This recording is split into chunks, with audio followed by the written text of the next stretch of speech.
Okay, so we'll start with an Om and then just sit for a minute.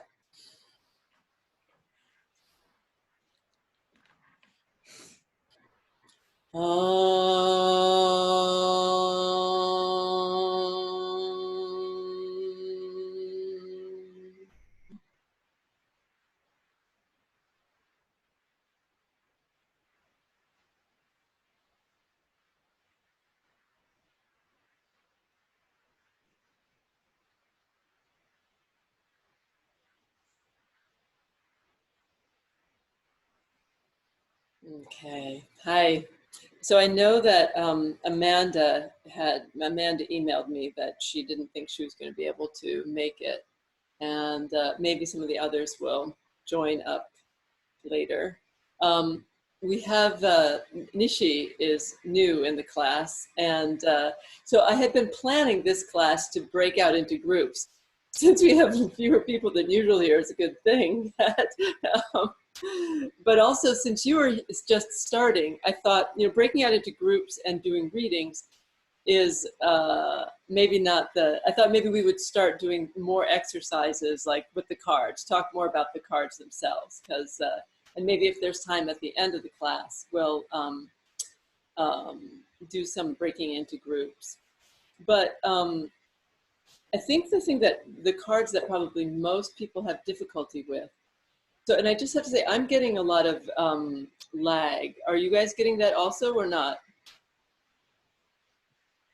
With the visual, yes, not with the audio. Okay. Yeah, I wonder why that is. Oh, well, I didn't succeed. I didn't, it was taking too long to close down the, let's see if I can close some stuff. No, it's going to take too long. All right, so I think the thing that what most people have most difficulty with is probably the court cards. I think, what do you guys agree? Yeah, that's sort of the hardest to make sense of. The major arcana cards, there's a lot of strong imagery around them and strong names, so most of the time you can figure out something that it relates to. And likewise, if you're using a deck that has pictures for the minor arcana cards, a lot of it is pretty straightforward. But the court cards are difficult. So I think we're going to do a couple exercises, or certainly one exercise from, I don't even know if this book is still in print. It's by Mary K. Greer, and it's called Tarot for Yourself. It was first published in 1984. So, it's dated in terms of like some of the way that she talks about things is going to seem like very new agey, uh, you know, um, and very affected by, psychoanalytical models more so than people contemporarily seem to be more interested in. So just bear that in mind. But the good thing about this book, and she's got a series of books, but I think this is the best one, is that it's very helpful in terms of learning how to build like your own personal relationship with the tarot, which is ultimately what you really want to do. Knowing the meanings and memorizing the meanings is all good, well and good. But you ultimately want to have something of a relationship with the cards, which is again a bridge to a relationship to a part of yourself. Hi, Sarah. So I was just telling everyone, then we were going to do break into groups and do readings, but since there's somebody new, I thought we're going to talk about the court cards, which, like I said, are what most people have difficulty with. So we're going to do a couple of exercises, but I'm going to talk first for a bit. So people have difficulty with the court cards because they don't know what it's supposed to represent. So the court cards are usually simultaneously, they almost always show some part of yourself. They may also show somebody else in your life, and often they do show both at the same time. This makes more sense than it sounds like at first, because like in astrology, for example, the seventh house is the house of one-to-one relationships. So that would be like close friends or marriage or things like that. Any close one-to-one relationship. But the idea is that like you can't see something in someone else unless it's reflecting something that you also recognize in yourself. And your own relationship with that quality in yourself then has an impact on how you respond to it in somebody else. You know, without experiencing, you know, greediness yourself, you don't recognize it. You don't recognize it in someone else. And it works the same way with something like a guru. When what you see in them, and what they're saying all the time is this: what you're seeing in me is in you. And the whole point of it is to find it in yourself. So in the seventh house, in astrology, in one-to-one relationships, the real benefit of one-to-one relationships, like marriage or like any close one-to-one relationship, is not like having all your needs fulfilled and living happily ever after or anything like that. It's like this person serves as a mirror for you to like deal with your shit, you know, to deal with your stuff. That's like our one-to-one relationships. That's what they provide for us. They a mirror to work out the stuff that we might have difficulty accepting in ourselves, but we can see in somebody else, and we want to fix it in them. But you know, so with the court cards, it's the same thing. What it is about some quality in yourself, but it may be projected or it may be experienced through another person. So for example, the kings, and it also varies deck to deck, like how different deck court cards do, there's some wiggle room, there's some movement, there's some variation in terms of these personalities. And the variations do also reflect the designer of the deck, whether it's a situation like the deck that's called the Rider-Waite deck, which was drawn by Pamela Coleman Smith. It reflects both Arthur Waite, who was the figure, you know, directing Pamela Coleman Smith, and it also reflects her as the artist. Or Crowley, Aleister Crowley, and that deck was drawn by Lady Frida Harris. The court card, the personality of the court cards reflects also how the person designing the deck sees these personalities, how they interpret them. So for example, like the difference between having a card that's called a page or having a card that's called a princess or having a card that's called a daughter, there's a certain childlike element, youngest child, you know, a certain sort of naive quality to this card in any deck. But, you know, how you view the relationships between the cards and how the personalities come across varies somewhat deck to deck. So the kings are usually, the kings and queens would be more authority figures, like a father or mother figure. They're somebody that you might go to for advice. They can be the part of yourself that is in charge and capable and managing and nurturing, in control, leaders, guides, that male, and obviously male or female, or expressing the male or female energy. So obviously we all have the male and female energy within us. So the King of Wands, for example, can be about that sort of authoritative, you know, leadership.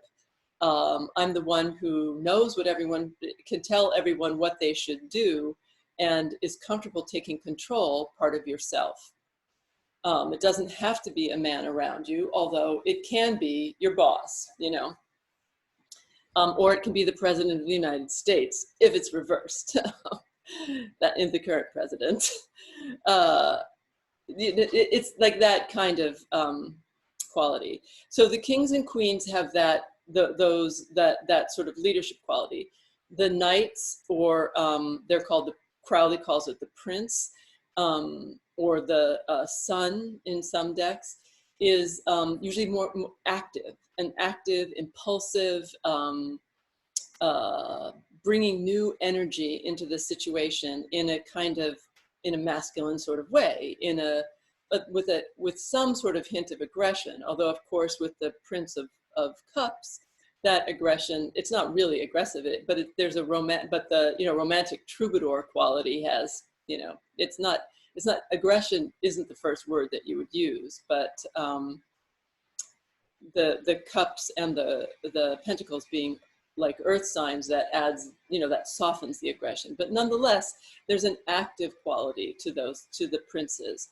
And then the page or princess or daughter is a, you know, it has a sort of youthful, naive, innocent quality. And as I've said before, like all of the cards can have a certain level of integrity right side up, and tend to have less of that. Just the word integrity itself, meaning, you know, integrated, there's a lack of integration anytime the cards are reversed. So in the same way, the reversed card, like a reversed king or queen, can show difficulty. It can show feeling that somebody's advice or authority isn't the right one for you, or somehow it's too imposed upon you, or you're not connecting to it, or it's in some way there's a lack of integrity, a lack of sort of it feeling accessible to you, or usable, or right for you.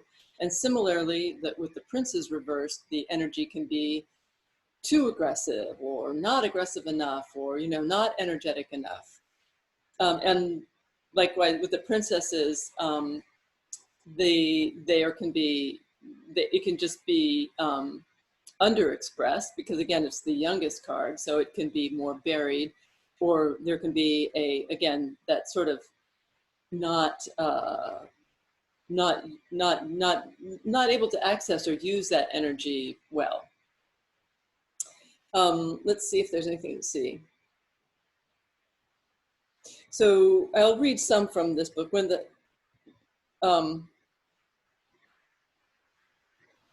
so similarly, she says that the court cards represent someone you know. For instance, a king or queen can be your father or your mother, or someone in authority, or someone you look to for direction. Kings and queens are usually mature and able to give advice. They influence the situation in a way described by their position in a spread. Knights are often young men who introduce a spurt of new energy into your life. So knights don't have to be young men, but they have that young masculine energy. She talks about, let's see, there's the excitement of the unexpected, new energy and vitality. Knights tend to be experienced as headstrong and single-focused. Pages can be children, young women, or sometimes any person who brings messages and new ideas. The page has that quality of messenger always. They are often serendipitous catalysts for change in your life. They do often mark the beginning of something new.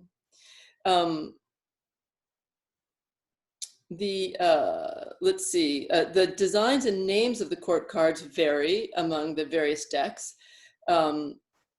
For example, the Crowley-Harris doesn't have a king. They have a knight instead. So the knight is kind of, so the knight is the corollary to the king, and then the card that would be a knight is called a prince.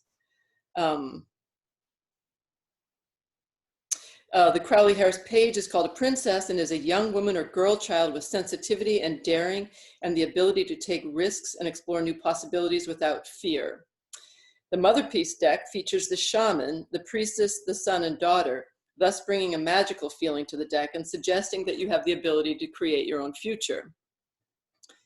Court cards almost always represent aspects of yourself. In a reading, they represent the way you are acting in the situation. Those aspects of your identity, which you are drawing upon, or the masks you put on in any particular circumstance.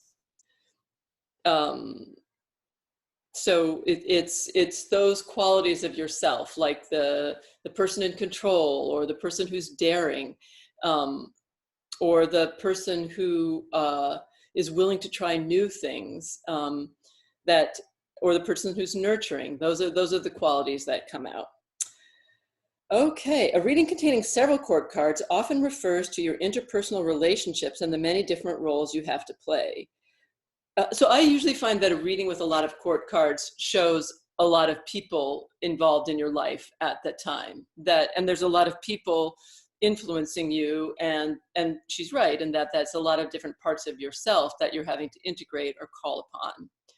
But usually it shows a circumstance in which you are being forced to deal with a lot of the different people and qualities that you've invited into your life.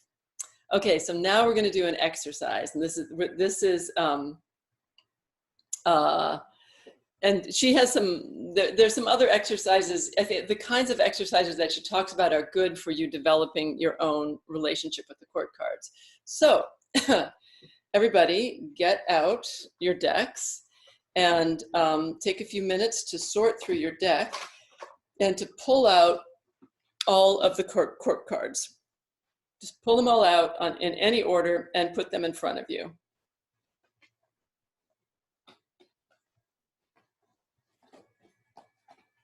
Okay.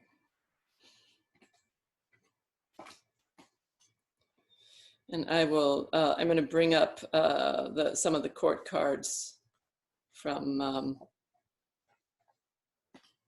my deck.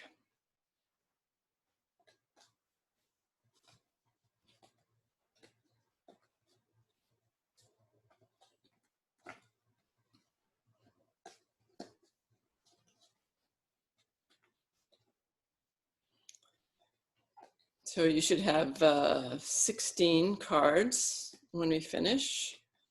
And you get them all out there. 4 court cards for every suit.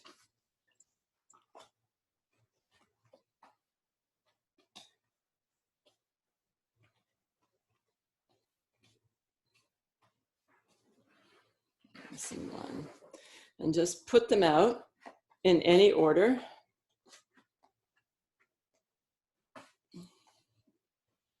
And I'll pull up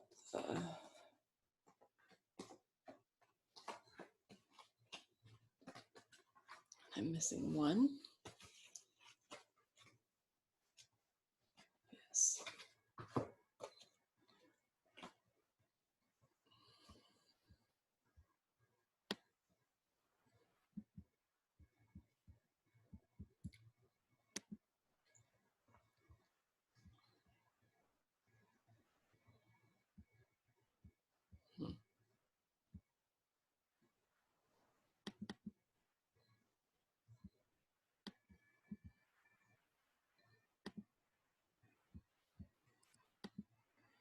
Okay, let me know when you guys have your court cards out.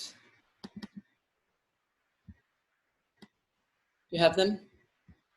Is everybody okay? Let's see.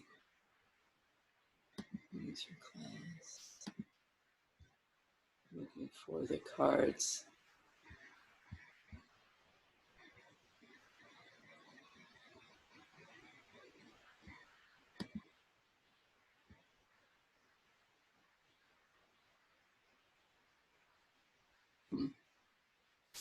Right, I'll stop the screen sharing.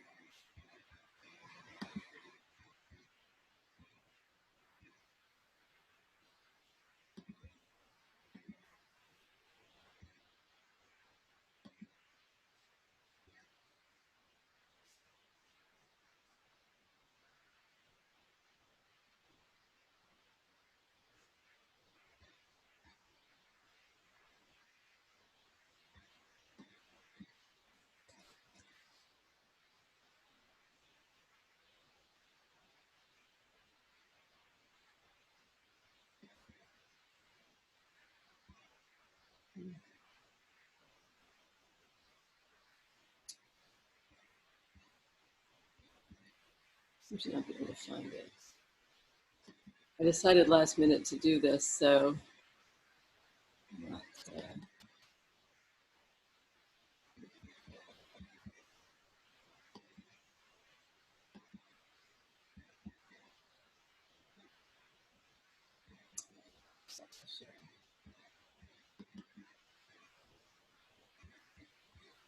all right, let's just put up some of the court cards just to have them up.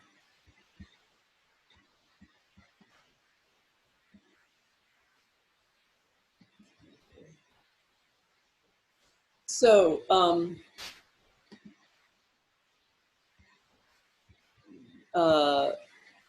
take a look. Let's take a moment to just sit. So you have everybody have the court cards spread out in front of them. Okay. So take a minute to just sit for a second.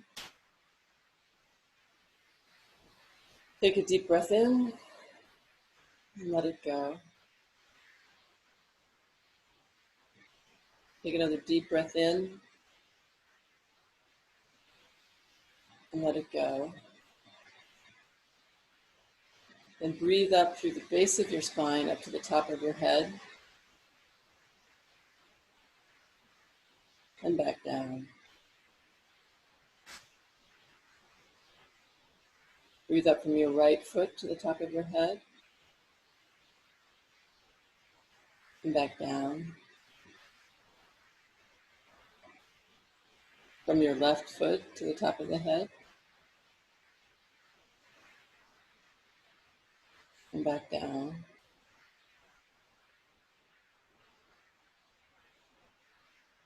From your right hand to the top of your head and down. From your left hand to the top of your head and down. Breathe from the top of your head to the base of your spine and back up. And breathe from the base of your spine to the top of your head and back down.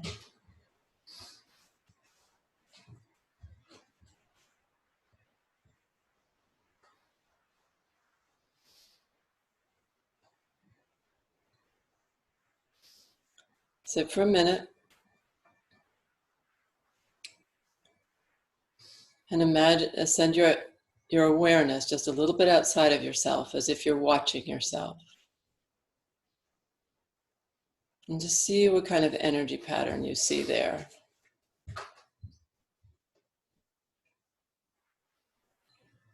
You seem calm, you seem bothered.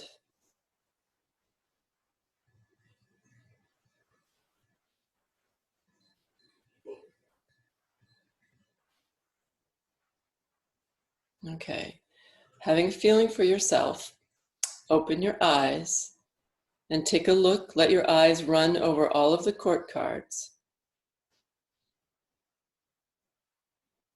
And pick one card. Who do you feel most drawn towards here? Pick one card.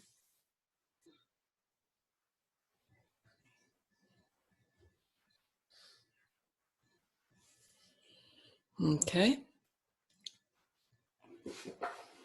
Now that's who you feel attracted to. Who do you feel least attracted to? Who would you most like to avoid?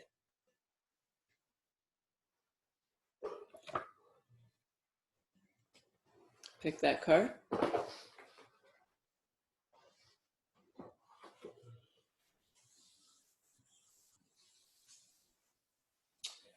Who do you feel most uncomfortable with? Who makes you feel uncomfortable?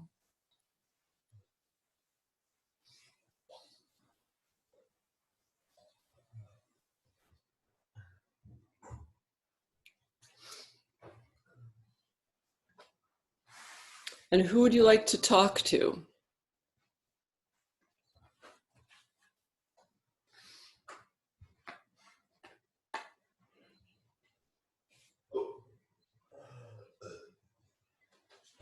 Who seems like they would avoid you, like they might not have anything to say to you, or like you would like to talk to them, but maybe they wouldn't have much to say to you?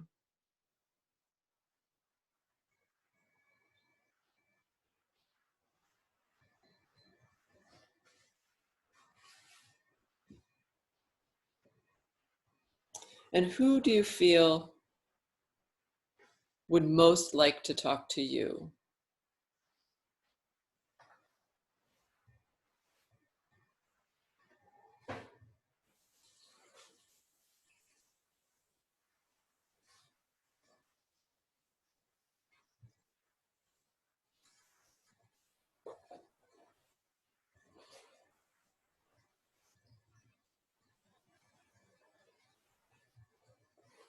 Okay. All right. So take a few minutes to look at the card that you picked for the one that you would most, that you feel most drawn towards, the one that you feel most attracted towards, and that the one that you feel that the one that drew your attention in a positive way most strongly at first.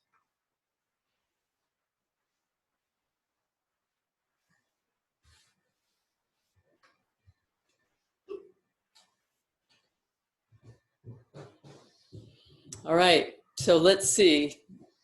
So now it's time. So now, and first of all, before we start talking about it, take a few minutes yourself to feel like what that's saying about you. So this is the card that you feel most drawn towards. It can be the part of yourself that you're most comfortable with, the part of yourself that you're expressing the most these days. It could be something that you, sometimes we're drawn to what we sort of need to bring out in ourselves as well.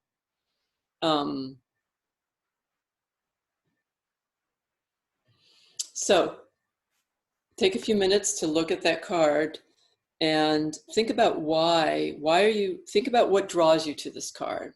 What is the quality that you see in this card that you feel drawn towards?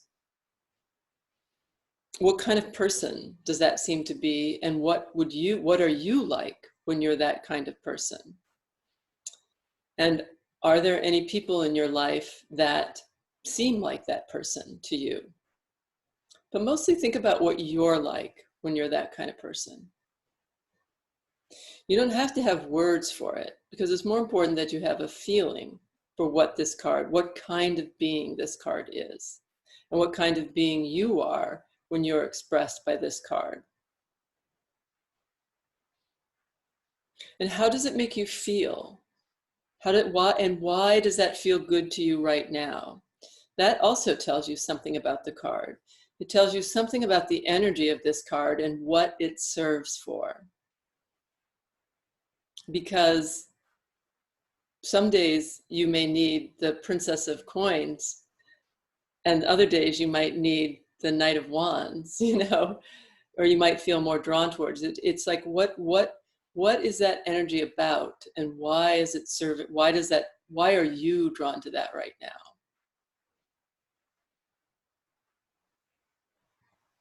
And how does it make you feel to recognize it? To recognize that?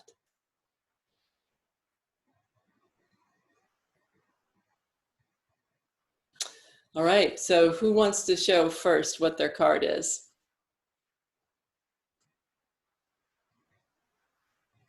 No one? Sarah, why don't you start? Okay, good. I'll go. Mine's really heavy, but it is who I like immediately was drawn through. It's the Queen of Cups. Okay, can you hold it up? The lighting's not very good. Okay, there we go. The Queen of Cups. Can you move it over a little bit more, because it's blocked right now by the, wow, okay. And so how does that make you feel? For me, it was like just hands down. My dog's really sick, maybe in her final like stretch here. Mm-hmm.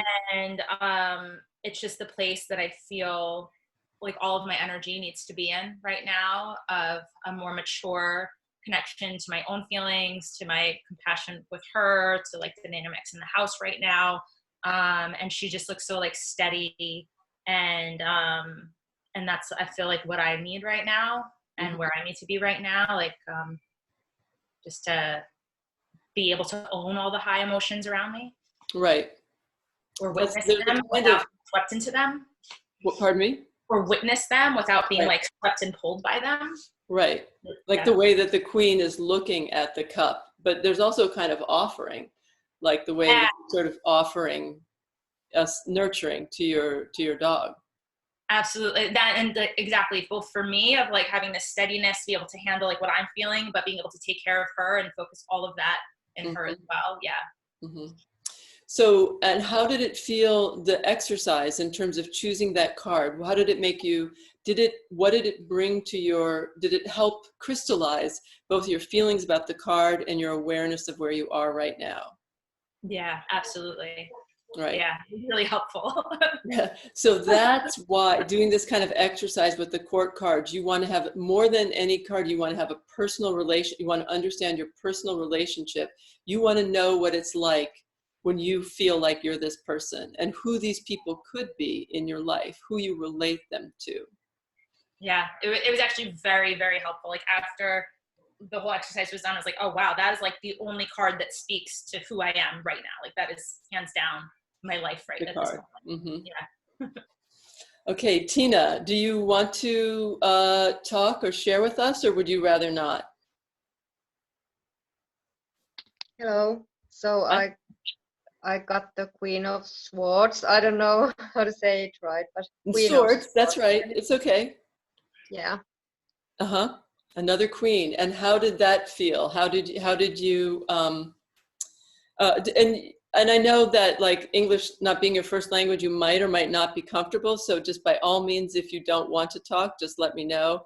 Yeah. But do you have anything, would you like to talk? Do you have anything to say about uh, what? Yeah, well, I have some things I wrote down.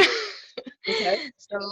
So I first of all think that this is not a familiar card for me, Mm-hmm. and I think it just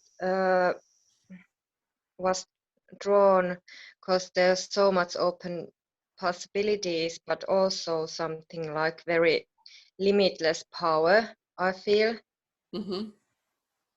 But when I looked closer to the card, it looked like she's very judgmental. Hmm. Yeah. Interesting. Yeah, and I don't know the space around her and everything what she sits on. I don't know, it like got my eye. It's like what? I'm sorry, I missed the word. Well, it just drawed my attention. Mm-hmm. Yeah. So some quality like being judgmental would be, so all the cards have positive and negative qualities. More often the negative qualities are expressed when the card is reversed rather than upright. And right now we're trying to identify with the positive qualities, although you know the negative qualities are going to be there too.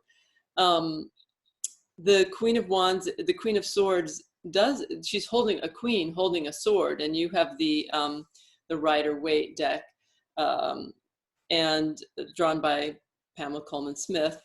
And it's there is like the wide space, and it's air. The swords are air, so there's the clouds and stuff about her. And but still, a sword is a weapon, and she's holding it in a very sort of like she herself is still, but she's holding the weapon in a very powerful way. Yeah. I think she's standing in a position where it's up to her to make judgments. Yeah. Whether you consider that being judgmental or being the person who is capable of making judgments, I think Yeah. that being called upon to make judgments from a balanced place is, and the ability to do so, Yeah. is part of the queen. The Queen of Swords is also often called the Queen of Sorrows, in that she's the person who is capable of withstanding and rising above sorrows. So it suggests somebody who has the kind of inner strength and perception, a mental perception, an intellectual perception that helps them that helps them move beyond personal hurt or personal vendetta or personal or difficult circumstances. So in Yeah. that sense, someone who has a lot to offer in that way. How did it feel for you to pick that card, to feel drawn towards that card? Did you feel like it was a quality of yourself that you are expressing, or that you are drawn towards expressing? Well, I don't know, maybe can I say it right? But I was surprised that I was drawn to that card.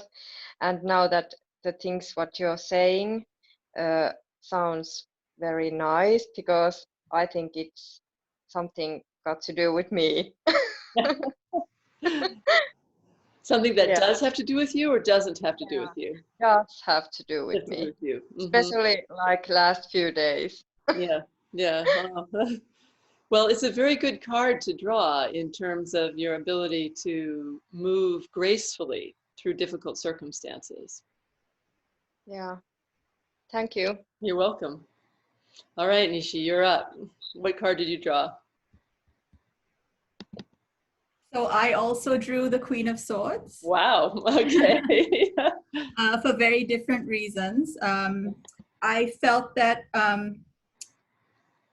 when I'm at home, when all the kids are around, I'm very much like very naturally gravitate to the role of mom and wife, and you know, everyone's come home from college because of the pandemic.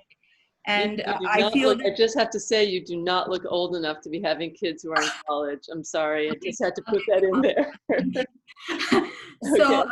I just feel that this is a very integral part of myself that everyone doesn't really see, that I explore on my own. The very mental kind of yeah, and I feel like everyone sees the side of me that's, you know, maternal and a wife and a caretaker, and Yeah. and her like you see one side of her face, like it's like the other side, you know, it's, I don't know, I just related She's to not that. the most touchy-feely. She's not the maternal caretaker type, really. Yeah, I think I'm able to, I kind of separate those two roles. Like I love learning and I do it on my own. And like everyone at home isn't really aware of that, you know, because I'm, you know, they just see me in this one dimensional kind of place, I guess. And I do relate to a lot of the qualities that you described about having a lot of strength and inner strength, and the ability to kind of see things very clearly. I think I relate to all of that. And the fact that she's just holding this sword up with one hand, which is not easy to do. Like, No, I feel, yeah, I it's feel not that, easy to do. yeah, I think that's me. And I think, I feel that that's something, again, that not many people who know me will know about me. And how did it feel for you doing the exercise and picking the card? Did it help It you? wasn't difficult at all. I immediately gravitated towards this card. Yep. It And just right away. did that serve well in terms of helping you crystallize how you're feeling right now? And also in terms of helping you identify something about this card, helping you understand something about this card? I think so, yeah. Yeah. Yeah, it did. Okay. It did.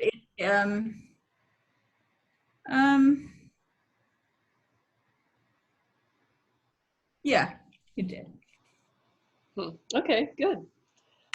Dana, all right. Let's see. Okay, so yeah, Dana, yeah, the Princess of Cups from my deck. Yes, and from your deck, I feel like the queens are a little bit intimidating to me. So visually, the princess, I don't know, would like to see it myself as this one, because she's peaceful, and I thought of emotional, and I thought that she was the like creative beginnings, new and trust your intuition, right? That's why I chose her. How does it feel? How did it feel to choose her? And how does it feel? How did it feel to like, so do you feel like you're drawn to it as in this is a part of yourself you want to nurture, or? A part of myself want to nurture, or maybe I do feel it's the part of me, I struggle with the court cards, so I never get them, other than last week when I got the 3 princesses, so I don't really relate to any of them, but when I'm thinking highly of myself or doing well, I relate more to kings. But Mhm. somehow the queen energies, I just feel like, I just never feel like I can relate to that nurturing, feminine energy. So so I feel like, oh, at least the princess is a little bit, has the feminine energy, but really not. And it's also a little bit, sometimes I think of myself as a little too, I struggle with, I think of myself as a lot younger than I really am, and that's a struggle for me. Like, I feel like on the inside, this is who I'd like myself to be, but clearly I know that I'm not, but that's a bit of a struggle I have. And you know, my life, like, I don't have the kind of traditional, like, I don't have a family, so I'm not a mom. So like, I feel like I should probably be a queen or something in the world, but I'm not. So I kind of have that going. I just want to congratulate you, Dana, on managing to, you know, give yourself a hard time for for as many things as possible in just a few sentences. So, good job. It's,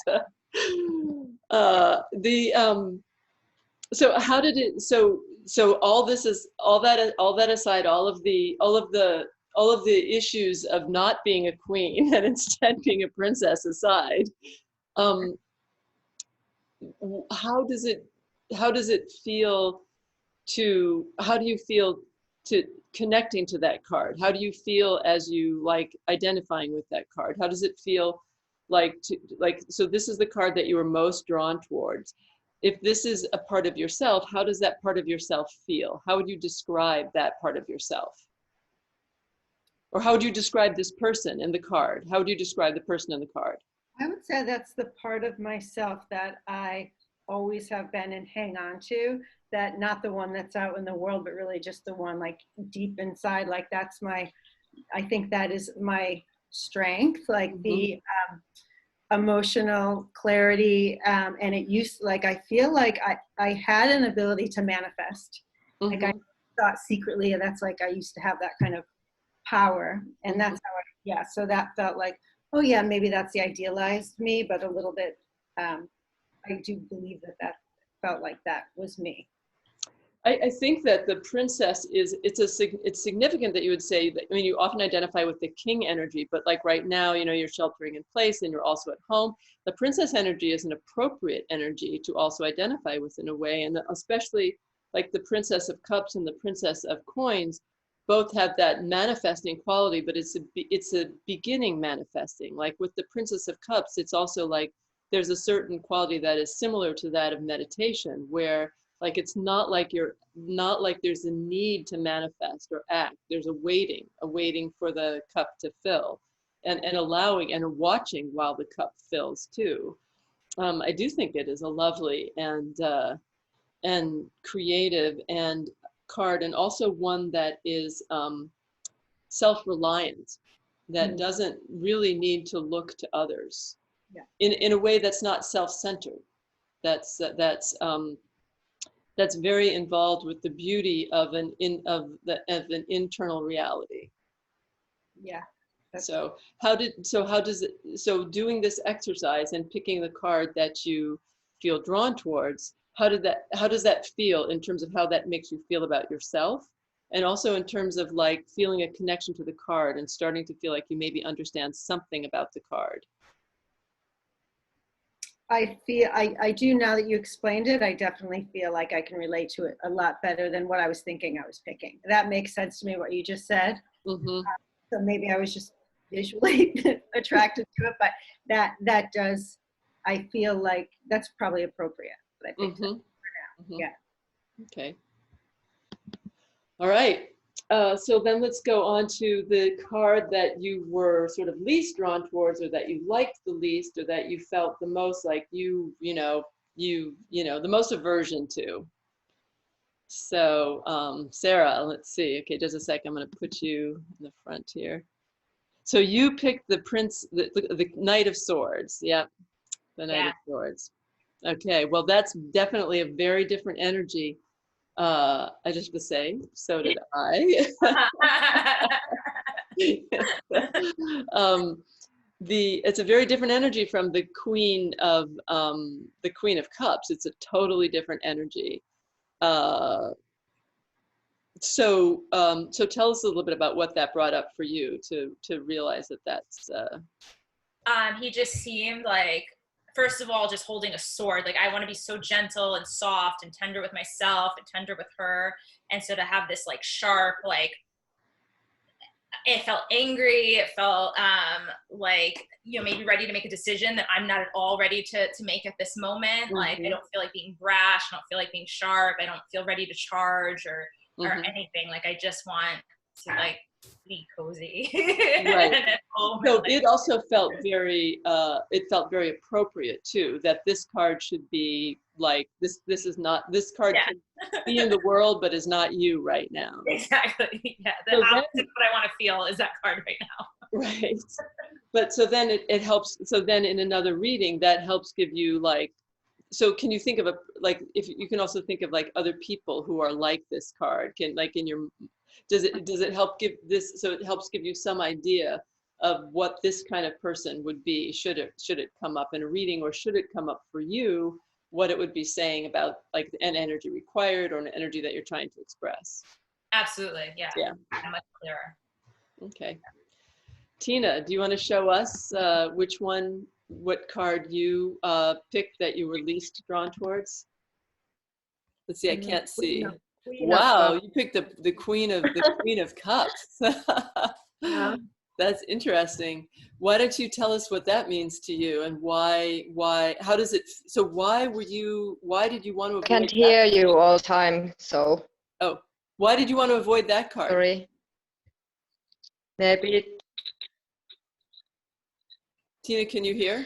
I can't hear you like all the time, but I'm going to tell you, can you hear me? Yes.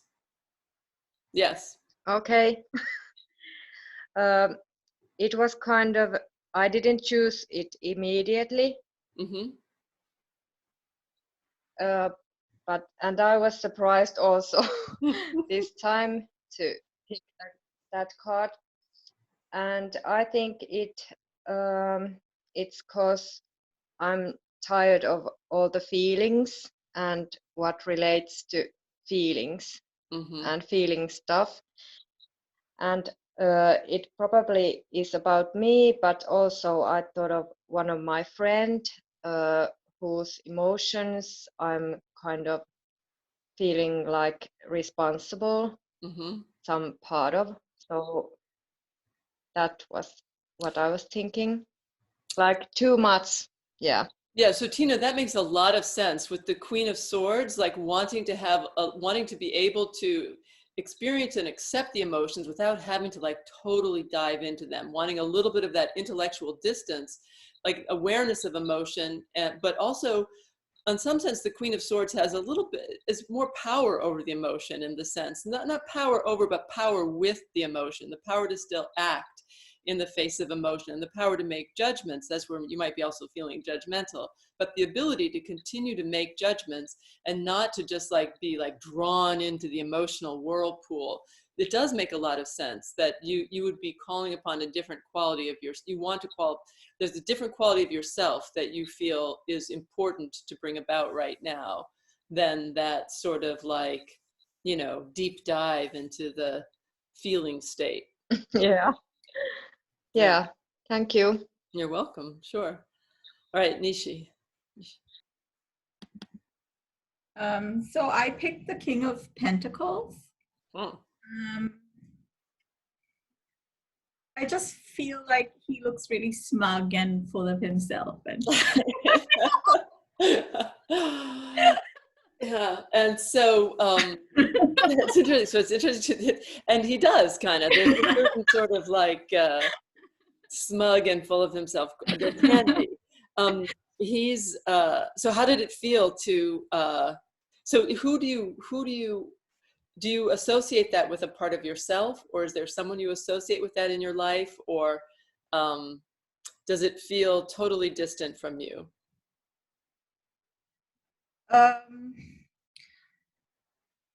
I don't feel it in myself. I do know people who I feel are like this, but it's something about the card, I guess. He just seems like he would be not interesting to talk to. Uh-huh.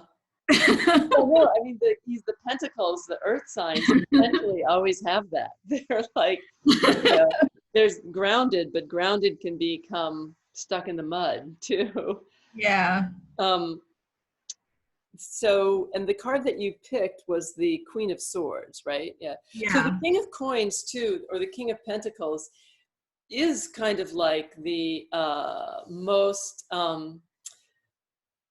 you know, he's the guy with money, the guy who has done all right for himself and is, you know, comfortable and is happy about it, you know, Okay. and potentially also, but that could lead to a certain sort of, a certain kind of smugness as well. I'm curious also, how did that feel for you to pick that card? What is that, how does that feel that this is not what you want to relate to? I guess I don't like arrogance. Mhm. I feel like he's kind of arrogant, and I mean, you know, being successful in those realms is great. It's fantastic, but it just feels like he's A little too proud of, yeah, maybe yeah. that's kind of what I'm getting. What you get from that, yeah. So does that help you in terms of having, like, identifying something about the card that, like, so I don't, because you're new, I don't know, like, for example, like I said, most people have difficulty with the court cards. I'm Yeah. not really aware of how much experience you have with the cards, but does that help you in terms of crystallizing your understanding of the court, of this card? Yes, it helps for Yeah, sure. yeah. Yes. So now you've mentioned the qualities that you don't like. So this is not to try to change you, but let's say you were, let's say you're this person's therapist and you have to talk to him. Tell me something good about this guy. Tell me, try to see this. So or you're forced to talk to this guy, Yeah. Yeah. tell me something else about him. I think he seems very comfortable in his skin. Mm-hmm. There's confidence, which is good. Mm-hmm. Um, um, he obviously knows where he wants to go, and he got there. He achieved what he set out to achieve. Mm-hmm. So, focus driven, all those things. Yeah. Mm-hmm. Okay, good. So now if you're ever stuck in a room with the King of Pentacles, you can manage to have a conversation with him. Just remember that he's comfortable in his own skin. He might seem a little arrogant, but that's okay. I like that. Yeah. All right, Dana, let's see who you were. Who did? Oh, you too. There's three of us. So, so what did this bring up for you? What did you think? I think I remembered him or thought of him as being the, like, hothead. I remember one time he said hothead and, like, rush in. The energy reminded me of the rushing in and what are we going to do? What are we going to do? And I feel like that energy is around me everywhere. Mm-hmm. Most of my friends, and I'm just like, and they come like it's a positive thing for them, and it kind of like shuts me down because I feel like that this whole, like, what are you going to do, and jumping on in is really so Right. meaningless to me, but it seems to be the energy I'm faced with, like, these days a lot from people around me. And yeah, I mean, so that's, people tend to like to try to solve problems and do things, and certainly New Yorkers are not famous for their, you know, for their tendency to just sit back and let things take their own course. New Yorkers tend to want to, like, so so that makes a lot of sense. So and right now, I mean, you are the Princess of Cups is a totally different energy from the Prince of Swords. Mhm. So but you can identify that energy, the Prince of Swords, with a lot of different people in your life. Is that correct? Correct, yes. Yeah. And maybe an energy I feel like I should have a bit of, but I don't. Right. That concerns me. The positive part, like you said, the rest of the New Yorkers have that. I don't have that. I think that's a little, and when I'm presented with it, it kind of like, it scares me a little bit that I'm so adverse to this. When I could. So can you see, so if you put those two cards together, the Princess of Cups, so here's that little girl and the Prince of Swords. Can you see why that Princess of Cups might be a little bit scared of the Prince of Swords? Definitely, yeah, definitely. So that having that that feeling makes a lot of sense under the circumstances. So without thinking that you should be that way, because you're not, you're the Princess of Cups, what would you say that is positive about the Prince of Swords? Positive about that energy separate from you, it's not you. Oh, I admire some of that energy of having the drive and charging in without having to, knowing where it's going to end or what, just the path. I really admire that energy of just going for it. To me, jumping in and going for it, no matter what can happen. I admire that. I definitely do. Like there's something to that I'm a little jealous of, and I think it works. I think it works in a lot of situations. It's definitely, I think it's probably more positive than negative. And I just. So all of the cards have potentially positive energies. So just to put it in perspective though, the Prince of Swords can be a good energy for getting something started. And it can be a good energy if like you have to whack some weeds and get them out of the way. But in terms of actually building something creative, it's a good starting energy, but it doesn't have like the vision to follow through the way the Princess of Cups has. So, so it's good to recognize like the strengths and the weaknesses of each card, as well as what you are drawn towards and not drawn towards. Yeah. So is there anything like about this exercise that's come up for you about that card that is kind of, do you have any sort of new understanding of it from having picked it as from this?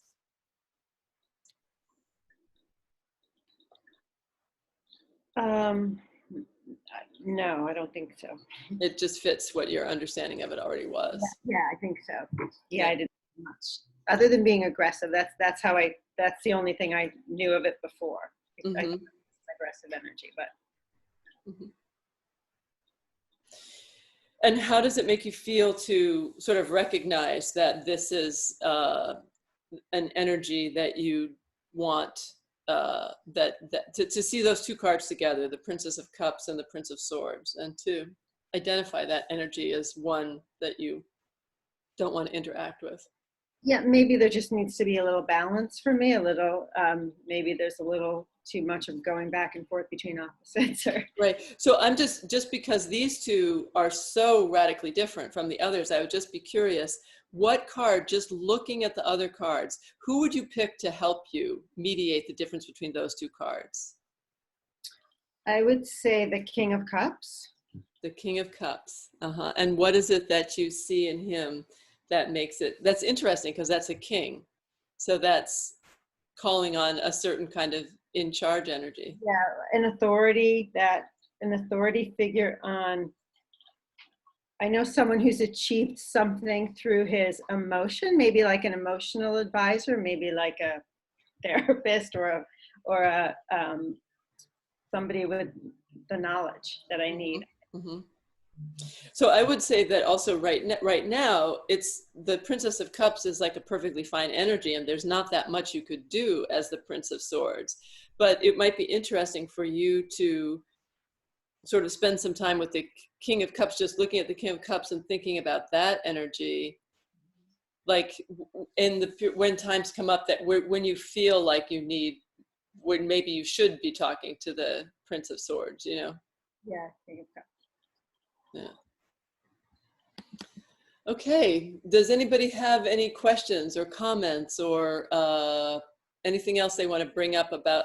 We don't have time to go through everybody with the rest of the cards, but we can next week we'll play it by ear. We'll see whether we do more with the court cards or with something else, or if we do the breaking out into groups and doing readings for each other, which I do think is a good thing to do at some point. Does anybody have any questions or comments or requests?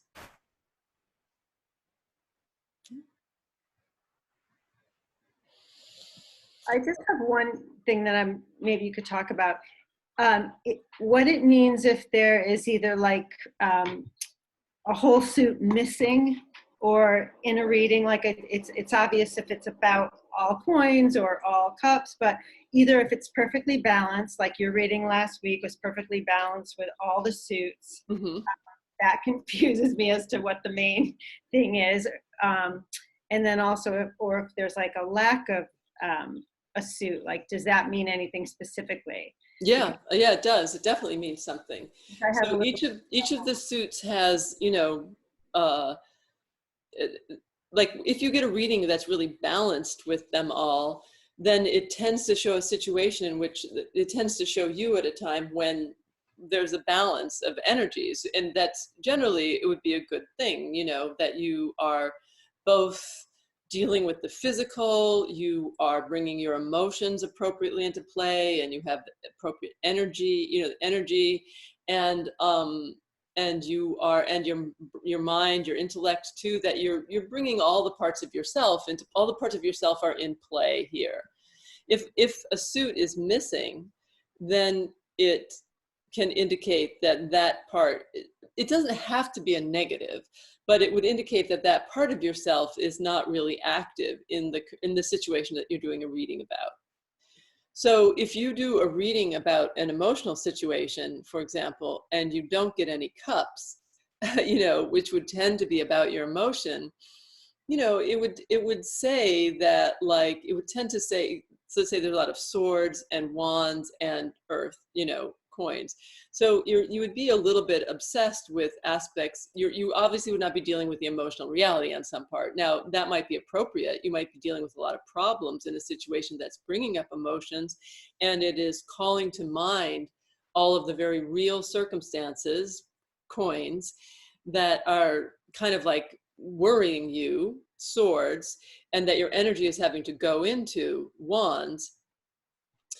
And the emotional part is, it doesn't need to be addressed because that's already there, or it might depend, so depending upon what major cards come up as well, or it might be sort of pointing you to the fact that you need to get more in touch with your emotions and be less, you know, involved with the all the energy that's solving, you know, problems or dealing with a physical situation, or is it bringing about. So it definitely means something when there's nothing of a certain suit. If there's no earth, for example, there can be a tendency to not be, like, you know, dealing with the actual practicals of the circumstance. So, and there can be a certain dullness if there's no wands. You know, it varies depending upon the reading, but it does mean something. Okay. Thank you. All right. Any other questions? All right. Well, thank you so much. Let's do a final Om, and then we'll see you next week.